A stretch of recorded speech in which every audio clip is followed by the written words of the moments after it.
여러분들과 함께 가이사에게 갈 것이라 라는 제목으로 함께 말씀을 나누도록 하겠습니다. 지난주 우리는 벨리스 총독 앞에서 바울이 재판을 받게 되었는데 그 가운데서도 바울이 담대하게 예수 그리스도 십자가 복음을 증거하는 모습을 살펴볼 수가 있었습니다. 바울이 죄가 없다는 사실은 너무나도 명백한 사실이었습니다.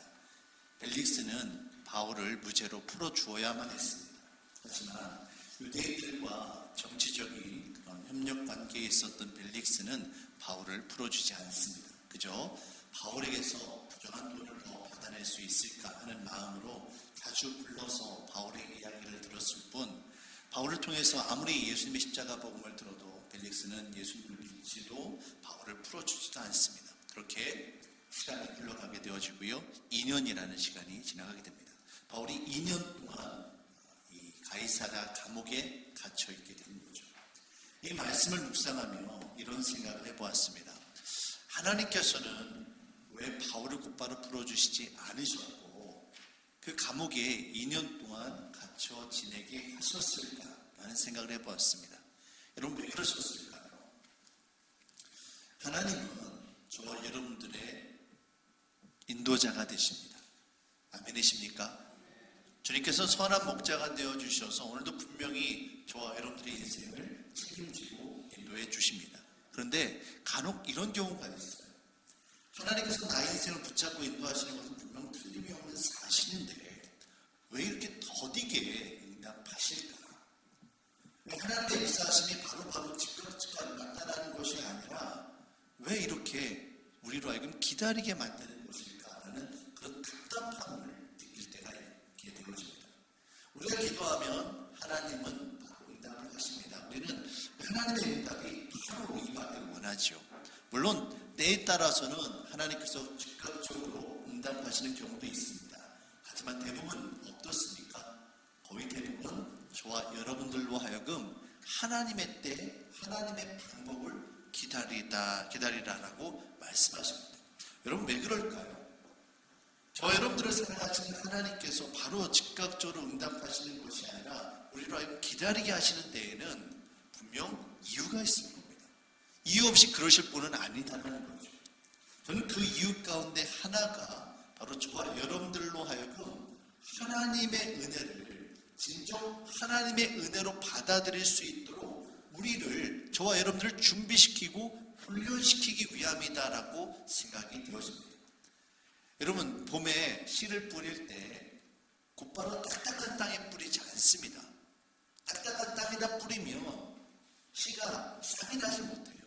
그 딱딱한 땅을 뚫고 들어가지도 못하고요, 그 돌밭에 있는 것들 때문에 씨가 자라지 못합니다. 그 농부가 어떻게 합니까? 그 밭을 갈아엎지요. 그 땅을 잘게 부셔서 부드러운 땅을 만듭니다. 그런 다음에 씨를 뿌려야 거기에 싹이 나고 풍성한 열매를 맺을 수 있는 것처럼 저와 여러분들이 하나님의 은혜를 맞이할 수 있도록 우리의 심령이 준비되어지고 훈련되어지는 시간들이 필요함을 여러분 깨달으시길 바랍니다. 여러분, 하나님께서 애굽의 왕자였던 이 모세를 통해서 바로 출애굽하고 이스라엘 백성을 이끄는 것이 아니라 이 모세를 미디안 광야로 보내셔서 거기서 자그마치 40년입니다. 40년이라는 시간 동안에 이 모세를 준비를 시키세요. 모세가 애굽의 왕자라는 자신의 신분, 자신의 정치력, 자신의 젊음, 자신이 데리는 군사력, 이런 것들을 의지하는 것이 아니라 오직 하나님의 손에 붙잡힌 주의 종이 되어져서 이스라엘 백성들을 인도할 수 있도록 하나님께서 그를 준비시키셨음을 성경을 통해 우리는 계속해서 확인할 수가 있습니다. 우리가 기도함으로 바로 주님께서 즉각적으로 역사하심이 만약에 반복되어진다면 우리는 자칫 이 모든 것들이 나 때문에 이루어진 것으로 착각하기가 쉽습니다. 교만에 빠지기가 너무나 쉬워요. 물론 하나님께서 은혜를 베풀어 주시는 것은 저와 여러분들 사랑하시기 때문입니다. 그런데 그 하나님의 사랑의 마음을 잊어버리고 내가 기도해서, 내가 헌신했기 때문에, 내가 순종했기 때문에, 나 때문에 이런 응답이 이루어진 것을 우리는 오해하기가 쉽습니다. 무엇보다 결정적으로 하나님의 은혜를 받아들일 수 있도록 우리가 준비되어 있지 않으면, 우리는 겸손한 마음으로 하나님의 은혜를 사모하는 것이 아니라 교만함으로 우리가 세워지게 되어지면 하나님께서 베풀어 주시는 은혜가 축복이 아니라 오히려 저주가 되기가 너무나도 쉽습니다. 예를 들면 아브라함과 롯의 경우 하나님의 축복을 두 사람 다 번성하고 풍요함을 누리게 되었습니다. 두 사람들이 가지고 있는 이 가축들이 너무 많아서 그 땅이 그들을 정말 감당하지 못하는 그런 수준이 되었어요. 그래서 아브라함의 종과 롯의 종들이 서로 좋은 풀과 풍부한 물을 차지하겠다고 서로 다투는 일이 벌어집니다. 아브라함이 이래서는 안 되겠다라는 생각이 들어서 롯을 불러서 우리 서로 싸우지 말자. 우리 서로 각자 떨어져서 각자의 가문을, 각자의 그런 삶을 세워가자라고 결정을 합니다. 그래서 이 아브라함은 가나안 땅에 머물 것을 결정하고요, 롯은 소돔 지역에 머무를 것을 결정합니다. 두 사람 다 하나님의 은혜를 경험했어요. 두 사람 다 갈대아 우르에서부터 하나님의 부르심 앞에 순종하며 이 가나안 땅에 왔습니다. 아브라함만 부르신 것이 아니라 이 롯도 아브라함과 함께 하나님께서 어떻게 그들의 삶 가운데 역사하셨는지를 다 보고 듣고 경험한 사람이에요. 하나님의 은혜로 아브라함의 축복을 통해서 이 롯도 하나님의 은혜를 누린 사람이었습니다. 그런데 두 사람 가운데 아브라함은 믿음의 땅 가나안에 머물러 있을 것을 선택하지만 롯은 가나안 땅에 머물 것을 선택하지 않습니다. 소돔을 선택해요.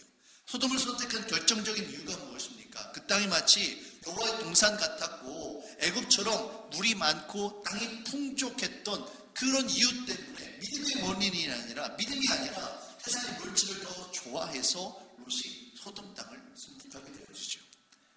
여러분, 그 일 후에 어떤 일이 벌어집니까? 하나님의 말씀 앞에 순종함으로 가나안 땅에 머물 것을 선택했던 아브라함은 더 크신 하나님의 은혜와 축복을 경험하게 되어지지만, 하나님 말씀보다 세상의 풍요를 더 사랑했던 롯은 소돔과 고모라와 함께 멸망의 길을 가고 맙니다. 하나님의 경고가 없었던 것도 아닙니다. 이 가나안 연합군과 메소포타미아 연합군과의 전쟁이 벌어지면서 이 롯이 포로로 끌려가는 일이 있었어요. 이때 아브라함이 자신의 군사들을 이끌고 가서 롯을 구해오죠. 그러면 이런 일들을 겪고 나면 롯이 내 삶 가운데 뭔가 문제가 있구나, 하나님께서 나를 돌이키기를 원하시는구나, 하나님 앞에 기도하고 깨달아야만 했습니다. 근데 롯은 어떻게 합니까? 그대로 소돔에 머물러 있을 것을 선택합니다. 그리고 그 결과 소돔과 고모라와 함께 멸망하고 말죠. 만약에 롯에게 물질적인 풍요가 없었다라면, 만약에 아브라함의 곁을 떠나지 않았다라면, 아니면 최후에 정말 롯이 비록 소돔 땅에 있었다 할지라도 롯이 이 물질의 마음을 빼앗기는 것이 아니라 하나님을 더욱더 신뢰하고 하나님의 인도하심을 간구하는 더욱더 성숙된 믿음의 사람이었다면 어땠을까 하는 아쉬움이 계속해서 남는 거예요. 롯이 만약에 소돔 땅에 살고 있었다 할지라도 하나님을 향한 그 믿음을 가지고 있었다면 그곳에서 영적인 순수함을 분명히 지킬 수 있었을 겁니다. 그 롯이 물질에 대해서 마음을 빼앗기는 것이 아니라 하나님의 은혜를 사모하며 하나님께서 베풀어 주신 그 은혜를 더욱더 누리며 살아갈 수 있었을 거예요. 하지만 그럼에도 불구하고 롯은 그렇게 하지 못했습니다. 사랑하는 성도 여러분, 물질의 축복, 건강의 축복, 자녀의 축복, 사업 잘 되는 거 정말 중요합니다. 이 땅을 살아가면서 꼭 필요한 것들이에요. 저는 행복하게 모든 성도님들이 이와 같은 하나님의 은혜를 누리기를 원합니다. 그런데 중요한 것은 우리가 준비되어 있지 않으면 하나님의 은혜로 받아들일 수 있도록 우리가 준비되어 있지 않으면 오히려 이런 세상적인 축복들이 오히려 독이 될 수 있다는 사실을 여러분 잊지 마시길 바랍니다. 중요한 것은 하나님은 저와 여러분들을 사랑하신다는 사실이에요. 하나님께서는 그런 저와 여러분들에게 얼마든지 은혜 베풀어 주기를 원하고 계세요. 단 저와 여러분들이 그런 은혜를 받을 수 있도록 준비가 되어야만 합니다. 준비되지 않은 상태에서 부어지게 되어지면 이것이 오히려 저와 여러분들을 망치는 지름길이 될 수 있다는 거예요. 하나님께서 정말 저와 여러분들을 사랑하시는 마음으로 마음껏 저와 여러분들을 축복하실 수 있도록 그 은혜를 받아 누릴 수 있도록 준비되고 훈련되는 저와 여러분들 되시기를 주의 이름으로 축원합니다. 하나님께서는 하나님의 때가 이르도록 이렇게 바울을 준비하시기 위해 2년이라는 시간 동안 이 바울을 감옥에 갇혀서 지내게 하십니다. 이 2년이라는 시간 동안에 하나님께서는 어떻게 역사하셨을까요? 하나님께서 바울을 어떻게 준비하셨을까? 오늘 말씀을 통해 좀 살펴보도록 하겠습니다. 먼저 1절 말씀 보시면 이렇게 기록되어 있습니다. 베스토가 부임한 지 3일 후에 가이사랴에서 예루살렘으로 올라가니, 우리는 이 말씀을 통해서 총독이 지금 이 벨릭스에서 베스토로 바뀌었다는 것을 알 수가 있습니다. 벨릭스는 유대 총독을 돈으로 주고 산 사람입니다. 그럼 벨릭스가 자기네에서 유대 총독에서 물러날 일은 없겠죠. 바울이 감옥에 갇혀 있는 이 2년이라는 시간 동안에 어떤 사건이 일어난 겁니다. 이 바울이 감옥에 갇혀 있는 동안에 유대 예루살렘에서 유대인들의 반란과 폭동이 일어납니다. 유대 독립에 대해서 열심을 품고 있었던 그 당시 가룟 유다와 같은 열심 당원들이 독립운동을 펼쳤고, 이것이 진압하는 과정 가운데 이 벨릭스가 유대인들을 무참하게 죽이는 일이 벌어집니다. 역사학자들은 이 사건을 피해 학살이라고까지 부르기도 합니다.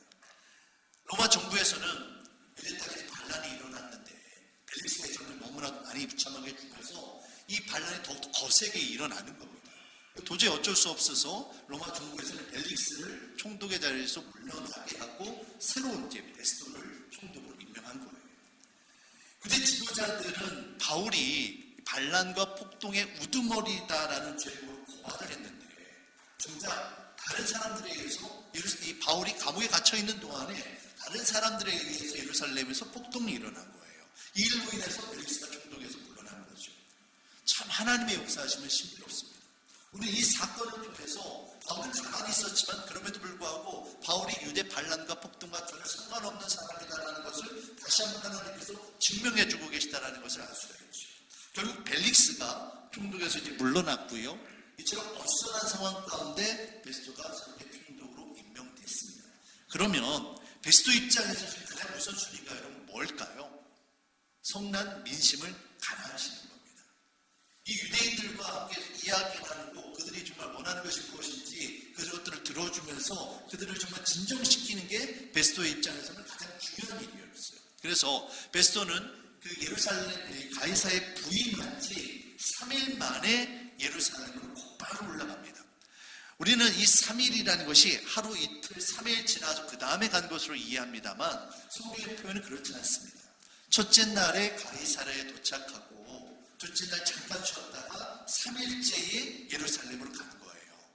로마에서 가이사랴까지 이 먼 백길을 거의 한 달 된 거리를 이 베스토가 옮겨온 겁니다. 그리고 나서 잠깐 하루 쉬고 예루살렘으로 갔으니 얼마나 그 마음이 급한지 예루살렘 유대인들 만나는 것이 중요한지 우리는 여기서 확인할 수가 있게 되어지죠. 예루살렘을 찾아가서 2절 말씀을 보시면 대제사장과 유대인들 가운데 높은 사람들을 만나게 됩니다. 그런데 그들이 어떻게 합니까? 다시 한번 바울을 고소를 합니다. 그럼 지금 2년이라는 시간이 지났거든요. 총독이 바뀌었고요. 세상이 바뀌었습니다.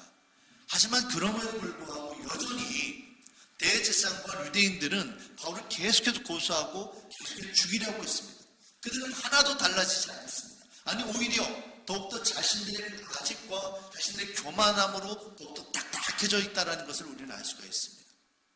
여러분 이 사람들이요 보통 일반 사람들이 아닙니다. 유대 종교 지도자들이에요. 대제사장이라는 말은 유대 종교자들 가운데 가장 대표가 되는 사람이라는 얘기입니다. 여러분 이 대제사장이 그 2년이라는 시간 동안에 얼마나 많은 예배와 얼마나 많은 기도를 드렸겠습니까? 쉽게 일주일에 한 번씩만 따져도 2년이니까요 100번이에요. 100번의 제사를 드렸고요 100번의 기도를 드린 겁니다. 그런데 그럼에도 불구하고 그들은 여전히 변화되지 않습니다. 똑같습니다. 더군다나 3절 말씀을 보시면 베스토의 호의로 바울을 예루살렘으로 옮기기를 청하니 이는 길에 매복하였다가 그를 죽이고자 합니다. 2년 전에 바울이 붙잡혀서 이 로마 군대 안에 있을 때 그들을 죽일 수 없으니까 바울을 예루살렘으로 다시 재판하러 불러내리게 되어지면 그 가운데 암살하겠다는 계획을 세웠던 것처럼 똑같이 변함없이 여기서 또 여전히 그들은 바울을 매복했다가 죽이려 합니다. 변화가 없어요. 더군다나 지금 이들이 베스토에게 부탁을 하는데 어떻게 부탁하는가 찾아보았더니 3절 초반에 보시면 베스도의 호의라고 되어 있어요. 호의. 이 호의 한글 성경으로는 좋은 뜻, 선의 이렇게 이해할 수 있습니다. 하지만 이 헬라 원어 성경을 보시면 이게 카리스라는 단어로 표현되어 있어요. 카리스라는 말은 하나님의 은혜를 나타낼 때 쓰는 표현입니다. 하나님의 은혜, 하나님께 베풀어 주시는 은사 이런 것을 쓸 때 사용할 때 표현하는 단어가 카리스예요. 여러분 지금 다른 사람이 아닙니다. 대제사장이에요. 하나님을 섬기는 사람이에요. 하나님을 섬기는 사람 가운데 대표가 되는 사람이에요. 그 사람이 하나님을 향하여 은혜라는 표현을 쓰는 게 아니라 세상의 주관자에게 이 베스도에게 우리에게 은혜를 베풀어 주세요 라고 부탁을 하고 있는 거예요. 그럼 뭔가 잘못되어 있지 않습니까? 어떻게 대제사장이 그럴 수가 있어요? 어떻게 시간이 지나도 변하지 않고 계속해서 이 법을 죽이려고 했을까? 여러분 그 이유가 중요합니다. 왜 그렇습니까? 그것은 바로 그들이 하나님의 말씀 앞에 순종하는 믿음의 사람들이 아니라 자기 자신이 주인이 되어져서 세상을 마음대로 움직이고자 하는 교만한 사람들이었고 자신이 법 위에 있는 사람이라고 생각했다는 거예요. 무엇보다 중요한 것은 온전한 믿음의 사람들이 아니라 단지 허울뿐인 종교인에 불과했다는 겁니다. 여러분 참된 그리스도의 제자와 종교인은 결코 같이 않습니다. 예수님의 말씀 앞에 순종하며 자기 자신을 부인하고 자기 십자가를 따르고 주님의 말씀이라면 죽기까지 따르겠다는 순종하는 제자의 삶을 살아가는 것이 아니라 자기 자신이 만든 종교라는 허울 안에 자신의 모습을 치장하고자 하는 이 종교인들의 모습과 그리스도의 제자가 결국 같을 수는 없어요. 근데 여러분 세상은 어떻습니까? 참된 그리스도의 제자보다는 오히려 종교인들이 더 많아요. 매 주일마다 교회 나와 예배하는 저와 여러분들 우리 안에 스스로 자기 스스로를 치장하는 이런 허울이 있어서는 안 됩니다. 온전한 믿음과 순종의 마음으로 주님께 예배드리는 것이 아니라 나는 주일 예배를 드린다. 나는 헌금을 한다. 나는 봉사를 한다. 나는 교회 직분자다. 이런 것들이 우리에게 자랑이 되어서는 안 된다는 거예요. 안타깝게도 대제사장이라는 직분이 있었음에도 불구하고 그는 하나님이 아니라 자기 스스로가 주인 되는 삶을 살았고 온전한 믿음이 아니라 그냥 종교인에 불과했던 거예요. 그래서 2년이라는 시간이 지났음에도 불구하고 하나님 앞에 은혜로 나아가는 것이 아니라 여전히 변함없이 똑같은 모습으로 바울을 죽이려고 있는 겁니다. 사랑하는 성도 여러분, 정말 간절히 주님의 이름으로 부탁드립니다. 저와 여러분들이 정말 겉모습만 그럴싸한 종교인이 되어지지 않기를 원합니다. 우리 심령이 예수 그리스도의 말씀 앞에 온전히 순종하고 변화되어지는 그리스도의 제자가 되어지길 원합니다. 저와 여러분들은 이 땅에서 하나님을 주인 삼고 사는 사람들이지 내가 주인이 되어서는 안 돼요. 종교라는 그 이름 앞에 숨어서서 내가 주인이 되어져서 내가 원하는 것들을 이루고자 한다면 그것은 결코 주님 앞에 인정받는 그리스도의 제자가 되어질 수 없을 겁니다. 계속해서 말씀을 보시면 바울을 예루살렘으로 다시 불러와서 재판을 하자라고 하는 이 대제사장과 유대 종교 지도자들의 요청을 이 베스도가 정중하게 거절을 합니다. 4절 5절 말씀입니다. 베스도가 대답하여 바울이 가이사랴에 구류된 것과 자기도 멀지 않아 떠나갈 것을 말하고 또 이르되 너희 중 유력한 자들은 나와 함께 내려가서 그 사람에게 옳지 아니한 일이 있거든 고발하라 합니다. 베스도가 하는 이야기가 지금 바울이 가이사랴에 구분되어 있지 않느냐. 그리고 나 또한 잠시 후에 너희들과 함께 예루살렘에서 이 급한 일을 처리하고 다시 가이사랴로 돌아갈 거니까 너희들의 대표되는 사람들이 나와 함께 가서 바울을 불러내서 다시 재판을 하자라고 이야기를 하는 겁니다. 그리고 6절 말씀을 보시면 바울의 재판이 다시 시작됩니다. 하지만 여전히 그들은 똑같은 말만 되풀이할 뿐 바울의 죄목을 증명할 증거가 아무것도 없어요. 결국 2년 전과 똑같은 일이 계속 반복되고 있는 겁니다. 베스도가 생각할 때 이거 그냥 이대로 두면은 끝나지 않겠구나라는 생각이 들었습니다. 근데 중요한 것은 베스도가 지금 입장이 바울은 그냥 주인일 뿐이에요. 베스도 입장에서는. 이 베스도 입장에서 중요한 게 누구입니까? 이 유대인들의 마음을 달래는 거예요. 그러다 보니 유대인들의 마음을 얻기 위해서 9절 말씀을 보시면 그들이 청을 들어주어서 바울이 예루살렘에 올라가서 다시 재판을 하자고 바울에게 이걸 제안을 합니다. 하지만 바울은 이와 같은 베스토의 그런 제안을 이런 지하에 거절을 합니다. 그리고 황제에게, 가이사 황제에게 이 사건을 항소할 것을 요청합니다. 11절입니다. 만일 내가 불의를 행하여 무슨 죽을 죄를 지었으면 죽기를 사용하지 아니할 것이나 만일 이 사람들이 나를 고발하는 것이 다 사실이 아니면 아무도 나를 그들에게 내줄 수 없나이다. 내가 가이사께 상소하나이다 한대. 당시 로마법에 의하면 로마 자유시민입니다. 바울이 로마 시민이거든요. 이런 바울 같은 경우에 재판을 받을 때 황제에게 항소를 할 수가 있게 되어집니다. 그러면 황제가 이 사람을 판결하기 이전까지는 어느 누구도 중간에 판결할 수가 없습니다. 왜냐하면 황제가 최고 권위자이기 때문이죠. 황제의 그 권한을 법적으로 인정하고 있는 거예요. 그래서 그 중간에 바울에게 어떤 죄가 있든지 없든지 그 판결이 있다 할지라도 이를 풀어줄 수가 없는 겁니다. 그러니까 죄인이 황제에게 항소를 했다는 무조건 황제에게 가야 되는 거예요. 그래서 이 일로 인해서 바울이 드디어 로마에 있는 황제 가이사에게 가게 되어집니다. 로마는 당시 세상의 중심지였습니다. 그리고 무엇보다도 바울이 그토록 복음을 전했던 곳이죠.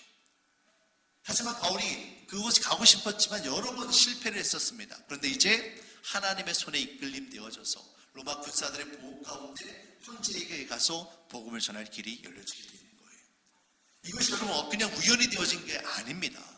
하나님께서 주신 말씀이 바로 이 시간이 지나서 2년이라는 시간이 지나서 성취되어졌다는 사실을 여러분 잊지 마시길 바랍니다. 바울이 에베소에서 사역을 마치고 예루살렘으로 가려 할 때 많은 제자들이 바울을 붙잡았습니다. 바울쌤 가면 안 됩니다. 바울쌤 가면 붙잡히게 됩니다. 죽습니다. 그때 바울이 나는 아니다. 나는 그곳에 가야 된다라고 이야기합니다. 그럴 수 있었던 이유가 뭡니까? 바로 바울에게 하나님께서 주신 분명한 말씀이 있었기 때문입니다. 사도행전 23장 11절 말씀입니다. 그날 밤에 모든 사람들이 가면 안 됩니다라고 막았었던 그날 밤을 이야기하는 거예요. 그날 밤에 주께서 바울 곁에 서서 이르시되 담대하라. 내가 예루살렘에서 나의 일을 증언한 것 같이 로마에서도 증언하여야 하리라 하시니라. 이 말씀이 그대로 성취가 되어지고 있습니다. 성도 여러분, 우리 인생 가운데 결코 우연이란 없습니다.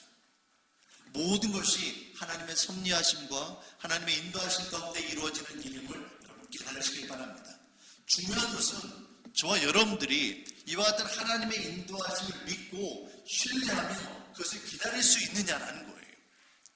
믿음과 인내로 견디는 자에게는 하나님의 때에 하나님의 방법으로 하나님의 은혜가 임하게 되어지지만 교만한 마음으로 내가 주인이 되어져서 나의 뜻대로 내가 행동하고자 하는 자들은 결국 하나님의 은혜로부터 멀어지게 됩니다. 여러분, 바울이 2년 동안 가이사라의 감옥에 갇혀 지낸 동안 왜 그 마음 가운데 억울함이 없었겠습니까? 대제사장과 유대 지도자를 향하여서 그 분통한 터지는 마음, 분한 마음이 왜 없었겠어요? 분명히 있었을 거예요. 하지만 그럼에도 불구하고 바울이 그 긴 시간들을 이겨낼 수 있었던 이유가 뭐냐는 거예요. 바로 주께서 주신 이 말씀이 있었기 때문입니다. 이 말씀 붙잡고 그 바울이 그 인생을 붙잡고 인도하신 여호와 하나님을 향한 절대적인 신뢰가 바울에 있었기 때문에 바로 이 긴 시간들을 이겨낼 수가 있었던 거죠. 여러분, 사실 억울하다라는 거, 이건 내게 잘못이 없다라는 이야기예요. 나는 의롭다라고 하는 건데 솔직히 저와 여러분들 가운데 어느 누가 감히 하나님 앞에 의롭다라고 자신 있게 말할 수 있는 사람이 과연 누가 있겠습니까? 아무도 없습니다. 우리는 크든 작든 다 문제를 가지고 있어요. 단지 우리의 재판장 되시는 하나님께서 저와 여러분들을 의롭다라고 여겨주실 뿐이고 우리를 정말 심판으로부터 면해 주신 것뿐이지 죄가 없는 사람은 아무도 없습니다. 근데 그럼에도 불구하고 우리가 억울하다고 주장하는 것은 결국 뭐가 되는 겁니까? 내가 재판관이 되는 거예요. 하나님이 아니라 내가 재판관이 되어져서 나는 죄가 없다, 나는 의롭다, 다른 사람들은 나를 향해서 이렇게 하는 것은 부당하다라고 그렇게 이야기하는 것과 다를 바가 없는 겁니다. 성경은 자신의 의를 주장하는 것이 아니라 오직 가난하고 애통한 심령이 되어져서 낮은 마음이 되어져서 주님의 은혜를 구하는 사람이 복이 있는 사람이다, 행복한 사람이다라고 이야기합니다. 내 안에는 의를 주장하기 위해서 자꾸만 다른 사람들과 싸워요. 다투고 갈등하고 이런 분쟁을 일으킵니다. 그렇게 해서 내가 의롭다 인정받는다 친다라도 그 마음이 여러분 행복하겠습니까? 수없이 많은 날들이 계속해서 불행인 거예요. 지옥인 거예요. 사랑하는 성도 여러분, 우리가 억울하다고 느껴질 때마다 우리의 죄악을 용서하시고 저와 여러분들의 모든 죄를 위해 달려 죽으신, 십자가에 달려 죽으신 예수 그리스도를 생각하시길 바랍니다. 예수님 앞에 어느 누구도 억울하다라고 말할 수 있는 사람은 아무도 없습니다. 정말 억울한 사람은 예수님이에요. 그런데 그 예수님이 저와 여러분들을 사랑하는 마음으로 우리를 위해서 모든 수모를 다 감당해 주셨다고요. 우리는 어쩌면 마땅히 죄받고 정말 죄로 인해서 죽을 수밖에 없는 존재들이에요. 그런 우리들을 살려주시고 주의 은혜 가운데 살아갈 수 있도록 길을 열어주셨는데, 우리는 그 은혜가 너무나도 당연한 것으로 여겨지고 너무나도 그 안에서 마땅한 것으로 여겨지면서 나의 분함과 억울함을 이야기하고 교만함 가운데 우리의 마음이 더욱더 견고해지고 있다는 것이죠. 사랑하는 성도 여러분, 자기 의에 빠져서 억울함을 주장하기보다는 가난한 심령, 애통한 심령이 되어져서 주의 은혜만을 간구하는 저와 여러분들이 되시기를 주의 이름으로 축원합니다. 무엇보다도 오직 주님만을 신뢰하는 저와 여러분들이 되시길 바랍니다. 우리가 감히 하나님의 생각과 하나님의 계획을 예측할 수는 없어요. 우리 믿는 자들에게 요구되는 것은 주님을 향한 절대적인 순종과 믿음뿐입니다. 주님께 맡겨드리고 나아갈 때 우리가 아무리 칠흑과 같이 어둡고 힘든 시간들을 보낸다 할지라도 마침내 이 끝에서 주께서 축복하시고 정말 찬란하게 빛나는 새벽이 다가올 것이다라는 사실을 잊지 마시길 바랍니다. 밤이 깊어지면 깊어질수록 새벽은 가까이 다가오는 법입니다. 사랑하는 성도 여러분, 주님께서 우리와 함께 하십니다. 오늘날 우리가 정말 힘든 시간들을 보내고 있습니다.